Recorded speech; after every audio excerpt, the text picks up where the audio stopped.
જય માતાજી, જય શ્રી રામ દોસ્તો।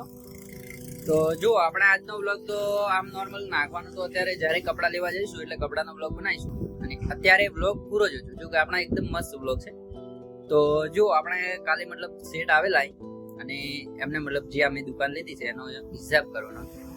તો જે મતલબ તમને કીધું કે આપણે મતલબ દુકાન અરાઉન્ડ 5 લાખની આસપાસ પડી છે।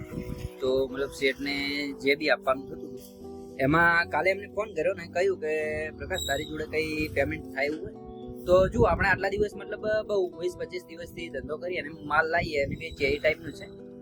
તો થોડા પૈસા હતા મારી જોડે જો કે એમને આપ્યા। મેં કહ્યું કે હા આવતા રહો તમે, તારે આપણે પૈસા અત્યારે છે તો લઈ જાઓ। તો શેઠ કાલ સાંજે આવેલા ને આપણે એમને પેમેન્ટ બી આપ્યું તો હું તમને બતાવ્યું તો વિડીયો પૂરો મતલબ આપણે હવે થોડું થોડું એમનું પેમેન્ટ જ પૂરું કરવાનું છે ભાઈઓ, એવું નથી કે એમના પૈસા આપણે બધા પૂરા જ કરવાના। તો આ તો એવું થયું કે જો ચાલો તમને બી બતાવી દઉં કે આપણે મતલબ પેમેન્ટ શેઠને જમા કરાવતા થયા છે એટલે મતલબ થોડું અત્યારે સ્ટ્રગલ રહેશે, બાકી આવશે મજા બસ।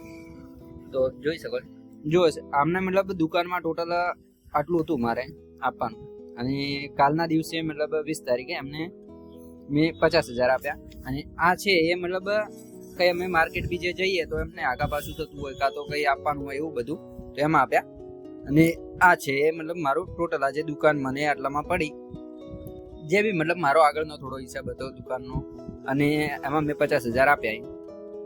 અને બીજું કે જુઓ મિત્રો આમ તો આપણને દુકાન આપી મતલબ એમની મહેરબાની જ છે કે જો કે આપણે તો કશું મતલબ અત્યારે એવું હતું નહીં કે સમજો કે અહીંથી નોકરી છોડીને જતા રહીએ અને પછી પોતાનો ધંધો ચાલુ કરી દઈએ, એટલું બધું રિસ્ક લેવાની આપણામાં મતલબ એટલું સમજો કે આપણા જોડે એટલા પૈસા જ નતા। અને શેઠે જે મતલબ હિંમત કરીને મને આપી તો સમજો કે એમના ભરોસો મારે રાખવો જોઈએ કે એમને મને કહ્યું કે પ્રકાશ જો અત્યારે હું 50,000 લઈ જાઉં તો બીજા તું ક્યારે આપે તો મેં એમને કીધું કે આપણે જો અત્યારે તો મારી જોડે મતલબ બીજા બી પડ્યા જ છે, એવું નથી કે નથી અને ધંધો થાય છે તો માતાજીની દયા છે કે ધંધો થાય છે।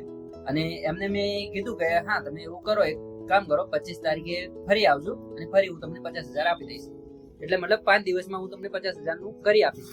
અને જો આપણે પછી માલ બી ભરવાનો છે એ બી થતું રહેશે જો કે શેઠને મતલબ આપણા ઉપર વિશ્વાસ રાખ્યો છે તો આપણો પણ ફરજ છે કે શેઠને મતલબ આપણે સારી રીતે એમનું પેમેન્ટ પૂરું કરી દઈએ।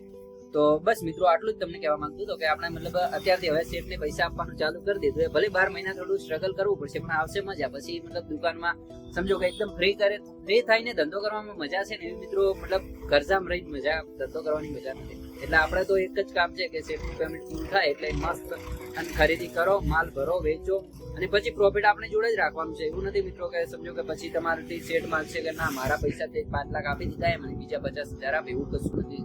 પછી શેઠને મતલબ લેવા દેવા જ નહીં હોય એમ જો કે પછી આપણે ધંધો કરીશું પછી જે પ્રોફિટ આવશે આપણે મતલબ તમને બી એ ટાઈપના વિડીયો બી બનાવીશું અને અલગ રાખીને કહીશું કે જો મિત્રો આજે આપણે આટલાનો ધંધો કર્યો તો 4,000 5,000 10,000 જે બી ધંધો થાય એમાંથી આપણે આટલું પ્રોફિટ છે આપણે સાઈડમાં કાઢી દઈશું, આનો આપણે ફરીથી માલ લાવીશું। એ રીતના વિડીયો હું તમને આગળ બહુ બતાવવાનો છું। તો એના માટે તમે આ ચેનલને સબસ્ક્રાઇબ કરો, વિડીયોને લાઈક કરો અને આપણો બ્લોગ એટલે પૂરો કરીએ। જય માતાજી, જય શ્રી રામ।